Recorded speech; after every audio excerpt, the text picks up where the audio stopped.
Sarotra nefa ny ampandroso ny firenena iray raha toka miaina ao anatin'ny tsy fampitsakafo sy ny anoanana ny vahoaka ao aminy ny ministra ny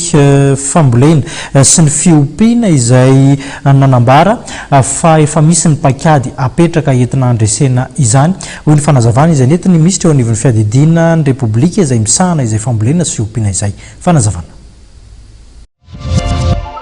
Ny fiarovana ny tontolo iainana no anisan'ny antoka entina miady amin'ny tsy fanjarian-tsakafo sy ny anoanana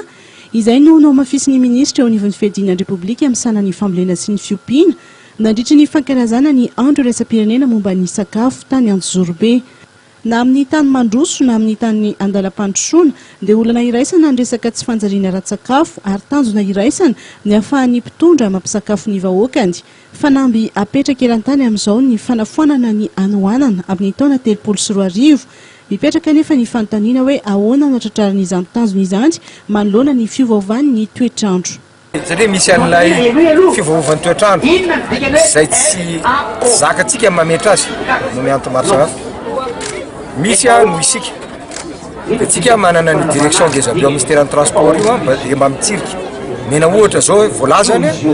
ary efa raha tsikaritra reo zao dia manomboka miteny foana izy taloha tsy mamitendry zareo zao izy miteny dia tokony izay ny fifandraisany amin'ny fambolena satria raha miteny izy amin'ny volana desambra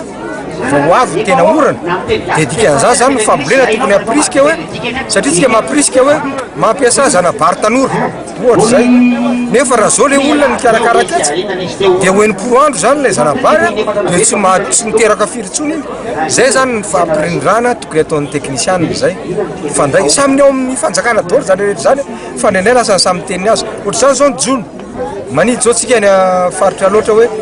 tamin'ny 15 octobre teo mihidy ny fepotona azo anjonona amin'ny faritra reny satria fantatra hoe amin'izao anao miteraka reo tonony reo zay tokony arahana amin'ny salaha alefa ny communication angafianareo aty amin'ny tarika an'izany ihany koa mba hampandeha zany fitezana daholo zany le olona mainy androany maizy dia nefa